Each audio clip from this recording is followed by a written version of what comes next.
You may have seen other pros and cons videos on Pensacola. I'm going to try and make this one a little bit different.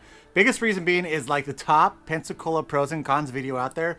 My wife actually did, and you guys loved it. It has tens of thousands of views, I believe. But I'm going to try and do something a little bit different. I'm going to try and break into some things, pros and cons, that you can't just Google up, that you have to pretty much be a local or native of the area, and not just throwing, you know, okay, hurricanes. Everyone knows about hurricanes. Beaches, although I'm going to have something that ties into the beach. I'm not going to say, okay, yeah, we got a beach here, anything like that. I'm going to do some different stuff, starting off with 5 pros. First one being the fact that this Pensacola area, we actually get a break from tourism as compared to the majority of Florida. We're talking about like South and Central Florida, because we also do have a property that is down there. It seems like tourism is going on all the time. Yes, it does peak a little bit more in the summertime, but there is constantly tourism in Central and then also South Florida.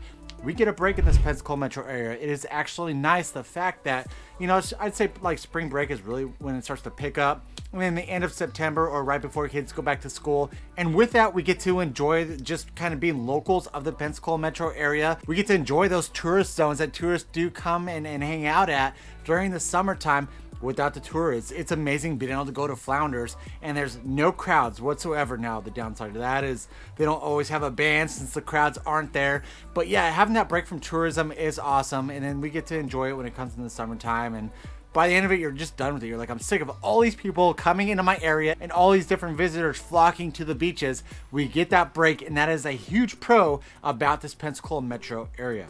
The second pro that I am going to be diving into is the fact that we actually have 3 true seasons within the Pensacola metro area. And another pro on top of the pro, we don't get severe winters here, guys. It gets cooler in the wintertime. And so unlike Central and South Florida, it's not just all about summer and then also midsummer. We actually get to experience a fall. We actually get to experience a springtime. And yes, we did have a record-breaking snowstorm this last year. Again, that was a record-breaking. We had not gotten that much snow since like the 1800s. We typically do not get snow here, so we really don't have those severe winters, and that is something that we're trying to flock away from when we were living in Colorado. Just that whole wintertime like depression you kind of get. You don't really get that here. You can be outside pretty much year round here. Yes, it does get a little bit cooler. Yes, you are wearing, you know, pants and coats sometimes, but the fact that we do have 3 true seasons getting a break from that heat, so that now it's starting to warm up, we get to enjoy ourselves more in summertime, knowing that we will get the break come fall. The third pro, and actually I just sat down with a client, and that kind of made me want to bring this into this, because I didn't think about it. Like usually when you talk about like a foodie scene or a great food scene, everyone's talking about LA, New York, like all these like huge cities. And I didn't realize what an awesome like underground food scene the Pensacola metro area kind of has. They mentioned some great spots that I personally haven't been to, but I've heard people talk about, saying that we have to check out. But there is some great food here. And yes, the majority of the place you're going to go, it's mainly going to be either seafood or fried food. But there are some great other spots. Like me personally, like it's anytime you can get me over to Slippery Mermaid, get some sushi over there, that's my favorite spot. And there are some other great spots, like, you know, Five Sisters, that's a great spot. You got Brothers Barbecue. Our clients just recently told us about Goat Lips. It's this, apparently you like walk in and like you walk into a bar setting and you're like, what the heck am I doing here? This doesn't seem like a great spot to go, because they had their dog. But they said in the back there's this great patio area to hang out, and like a cool band in there. And so they have these great foodie spots, and they're kind of underground. You have to be a local or talk to locals to really know about these spots. And there's so many places that we think about that we can go and get some great food, and it doesn't always have to be just seafood and also fried food. The fourth pro that I'm going to be talking about, I was trying to figure out how to word this. The best thing I could come up with is like diverse housing options. Now, what does that mean? Oftentimes, because people, they think about Florida, there's so many times my family's like, hey, I'm coming to Florida, I want to come visit you, and they don't realize where we're at. More like Alabama than Florida. Is the diverse housing options we have here is you could be inland like Pensacola and North Pensacola. It feels more like you're kind of like in Alabama. You got more of that rural setting, and then you could be closer to like Gulf Breeze, Navarre, and then also Pensacola Beach, and it feels like you're in total vacation zone. You're in total beach zone. And I feel like there's other portions, like I said, of other property that's over outside of Tampa. It feels like it's just beach, and then also more beach. Doesn't matter whether you're in downtown Tampa or over in Clearwater. It's all beach, right? And here there's like so many diverse things where if you want to be more of that country lifestyle, yes, there are great options when we're talking about Milton, Cantonment, Beulah, these different areas. And if you want to be more like beach status, vacation status all the time, then we are going to be talking about Gulf Breeze, Navarre, and then also Pensacola Beach. The fifth and final pro that I am going to be talking about is, like I said, I mean, we know we got a beach here, but the quality of beach, and we noticed this firsthand when we first came down here. We've been to probably a dozen different beaches within Florida, and none of them even compared to the beaches that we have in the Emerald Coast. They are fantastic. We have that soft, sugary sand, and it's not just us, guys. We have clients, people that we do meet with from all over the country who say the same thing. Your beaches are amazing. They are white. They are that sugary white sand. They squeak when you walk on them. I feel like we hands down have the best beaches within the United States, and that is such a huge pro. We are talking about the Pensacola metro area. All right, now it is time to break into those cons, and guys, I promise you're gonna want to wait to the last one. The last one's relatively new and something I was kind of like, no, I was dreading this coming from Colorado. And so the final con is, I don't know, we'll see how you guys take it. All right, but first, guys, if you are looking at purchasing real estate here in the Pensacola metro area, give us a call or text at that phone number right below. Right below right there. We always answer, doesn't matter date or time. But if you're not quite ready to purchase, just want to follow along and educate yourself, do yourself a huge favor and smash that subscribe button. Give us a thumbs up, notification bell, that way you're notified every single time we put out a brand new video. All right, so we're going to be doing 5 cons. The first con being, like I said, you're going to want to stick around to that 5th one. The first con being is majority of the housing within the Pensacola metro area is older. And if you go back to a few of my other videos that I've talked about, I have talked about areas where you can get newer housing developments or that newer housing. It's just the majority of it is going to be older. And I will say, this isn't a con for everyone. This could go either way, because we have had people who like, I want that older house. I want the character of an older house. And we've helped them find some fantastic places. But if you are looking for those newer developments, for those huge master plans that many other areas in Florida do have, you're really not going to find it here. We do have a few, like master plan. Okay, maybe throw like Holly by the Sea out there. And that one is kind of like 20 teens. They are still building a few different, places within Holly by the Sea.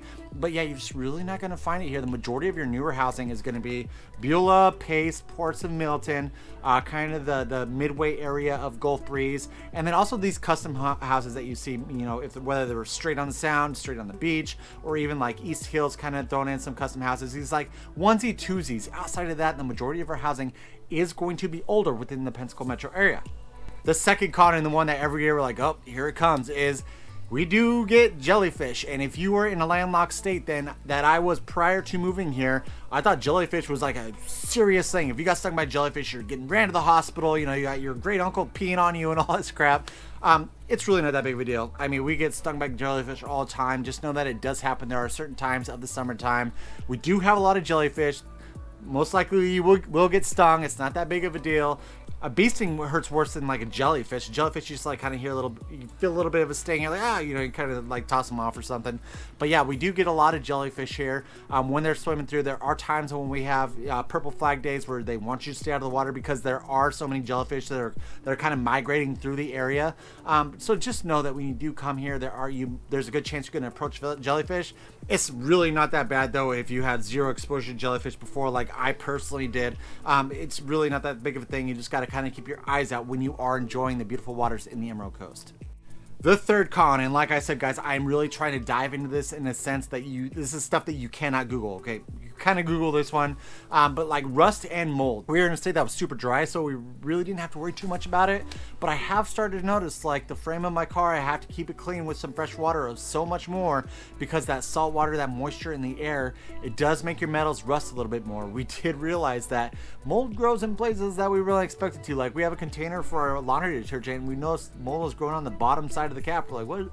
We're not used to this, Just know that you do have to be a little bit more aware when we are talking about that rust, and then also mold being at this sea level area, with all that salt water in the air. Something to be cautious of, and it is kind of a con of relocating into the Pensacola metro area.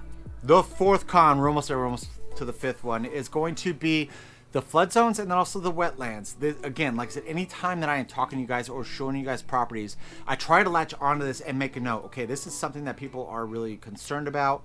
It might be a huge con for those of you who are watching this video right now, is we need to make sure when you are looking for a house here, we are keeping an eye on our flood zones and then also our wetland areas. We literally I showed some people a farm the other day, great little farm, but then we look at the seller's property disclosure, and since it was kind of in this flood zone area, it did completely flood during Hurricane Sally back in 2021. So that's something that we want to keep an eye on. The majority of the areas that we are going to be looking at, unless you're right off the water, right on the sound, right next to a bayou, we're not going to have to worry about this flooding, but we do want to keep an eye on it to make sure that we are aware whether or not the properties that you are looking at are going to be within a flood zone. All right, you stuck around this long, and here it is. So the fifth and final con, and I saw this and I was kind of in disbelief. Now there is a little bit of an outlier on it, but we recently, Florida 1 just had a special election. Matt Gaetz obviously was like going to be Attorney General, dropped back out, and so we had to replace his seat. Well, this last special election, and again, it was a special election, Escambia County went blue. They voted for the Democrat, and that is something, like I said, I personally was trying to get out of Colorado because I saw this happen so much in Colorado, where we went from more of a red state into more of a blue state. And so I'm just hoping that this is just a one-off election, since it was a special election. But it kind of, and you know what, I was looking back at our videos when we first started here, and we noticed that there is definitely a difference in Escambia County, or I guess more your Pensacola downtown area, as compared to like Santa Rosa County, when we're feeling those vibes, when we're feeling those politics and all those different things. And you might go either way, but people were telling me I'm crazy. Like, you know what you're talking about? You know, that this is just like Alabama, this is super conservative and all this area right here. Guys, I hate to say it, but like I said, and a lot of the red counties, you know, Santa Rosa and Okaloosa, they lost some votes. Like I said, this might be an outlier. Just know that this was a huge con when I did see it come across. I'm just going to keep an eye on it and let you guys know, you know, but like I said, that may be something you like. If you are more on the progressive or Democrat side of things, and this might honestly be not be a big deal for you or whatever it might be, just know this, for us personally, kind of threw a red flag, or I guess a blue flag, when we did see that come across this last special election. Thank you so much for watching, guys. I greatly appreciate it. If you are looking at purchasing real estate here in the Emerald Coast, Pensacola metro area, give us a call or text at that phone number right below. Right below it there. We always answer. It doesn't matter day or time, but if you're not quite ready to purchase, just want to follow along and educate yourself, smash that subscribe button. Give us a thumbs up, notification bell. That way you're notified every single time we put out a brand new video. Till next time, we love you. Bye.